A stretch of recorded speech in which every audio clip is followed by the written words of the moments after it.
জাদু ঘুরে যাবে 14 দিন একটি আয়াতের আমল করতে পারলে।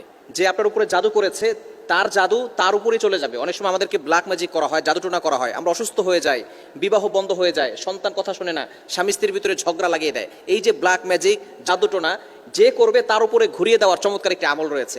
এই যে আমরা বিশেষ করে আমাদের কাছের মানুষ যারা আছে তাদের উপরে কিন্তু তারাই কিন্তু মানুষের উপরে ব্ল্যাক ম্যাজিক করে থাকে, কুফরি কালাম করে থাকে, এটা কিন্তু সত্য। অনেকে এটা বিশ্বাস করে, এটা সত্য। যার কারণে মানুষ অসুস্থ হয়ে যায়, দিন দিন সে একেবারে মৃত্যুর দ্বার প্রান্তে পর্যন্ত চলে যায়, এটা কিন্তু সত্য।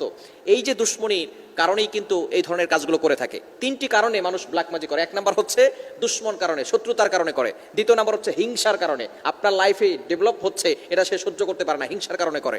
এবং 3য় নাম্বার হচ্ছে লোভে পড়ে করে। কারণ আপনাকে যদি অসুস্থ করে দুনিয়া থেকে বিদায় করা যায় তাহলে আপনার সম্পত্তি হাতিয়ে নিতে পারবে। এই জন্যই কিন্তু ব্ল্যাক ম্যাজিক করা হয়, জাদুটোনা করা হয়। এই জন্য যে আপনার উপরে জাদু করবে তার উপরেই আমলটা ফিরিয়ে দেওয়ার জন্য কোরআনের একটি আয়াতের আমল করবেন। মনে রাখবেন, কোরআনের ভিতরে সব কিছু রয়েছে। আল্লাহ তাআলা পবিত্র কোরআনুল কারীমের ভিতরে নিজেই বলে দিয়েছেন। 15 নম্বর পারা 9 নম্বর পৃষ্ঠা 2 নম্বর লাইন সূরা বানী ইসরাঈলের 82 নম্বর আয়াতে আল্লাহ তাআলা বলছেন, ওয়া নুনাজ্জিলু মিনাল কুরআন মা হুয়া শিফাউ ওয়া রাহমাতুল লিল মুমিনিন। আল্লাহ তাআলা এই মুমিনদেরকে কোরআনের ভিতরে শিফা দিয়েছে, কোরআনের ভিতরে রহমত রয়েছে, শিফা রয়েছে। এজন্য কি করবেন? এই আমলটি করতে হবে ফজরের নামাজের পরে এবং আসরের নামাজের পরে। মাস্ট বি আপনাকে 5 ওয়াক্ত নামাজ পড়তে হবে, আমল করতে হবে ফজরের নামাজের পরে এবং আসরের নামাজের পরে। এবং অবশ্যই আল্লাহ তাআলার প্রতি পরিপূর্ণ ইয়াকিন থাকতে হবে, বিশ্বাস থাকতে হবে। আল্লাহ তাআলার কোরআনের একটি আয়াতটি হচ্ছে 21 নম্বর পারার 20 নম্বর পৃষ্ঠার 4-5 নম্বর লাইন, সূরাতুল আহজাবের 25 নম্বর আয়াত, ওয়ারাদ্দাল্লাহু আল্লাযীনা কাফারু বিগাইযিহিম লাম ইয়ানালু খায়রা ওয়া কাফাল্লাহুল মুমিনিনাল কিতাল ওয়া কানাল্লাহু কাবিয়্যান আজিজা।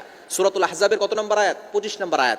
এই আয়াতটি দরকার মুখস্থ করে নেবেন, যেহেতু 14 দিন আপনাকে টানা আমল করতে হবে। আয়াতটি 21 নম্বর পারার 20 নম্বর পৃষ্ঠার 4-5 নম্বর লাইন, সূরাতুল আহজাবের 25 নম্বর আয়াত। এটা ওয়ারাদ্দাল্লাহু আল্লাযীনা কাফারু বিগাইযিহিম লাম ইয়ানালু খায়রা ওয়া কাফাল্লাহুল মুমিনিনাল কিতাল। আমলটি কিভাবে করবেন আমি আপনাকে বলে দিচ্ছি। ফজরের নামাজের পরে এবং আসরের নামাজের পরে প্রতিদিন 2 বারে আমলটি করতে হবে। টানা 14 দিন আমলটি করবেন। ফজরের নামাজের পরে আপনি বসবেন, বসে আয়াতুল কুরসি একবার পড়বেন, পড়ে এরপরে আপনি আউযু বিল্লাহি মিনাশ শাইতানির রাজিম একবার পড়বেন। এরপরে আপনি এই আয়াতটি পড়বেন, ওয়ারাদ্দাল্লাহু আল্লাযীনা কাফারু বিগাইযিহিম লাম ইয়ানালু খায়রা ওয়া কাফাল্লাহুল মুমিনিনাল কিতাল ওয়া কানাল্লাহু কাবিয়্যান আজিজা। এই আয়াতটি পড়ে আপনি বুকে ফু দিবেন, এরপরে হাতে ফু দিবেন, এরপরে পুরো শরীরটাকে আপনি মাসাজ করে দিবেন।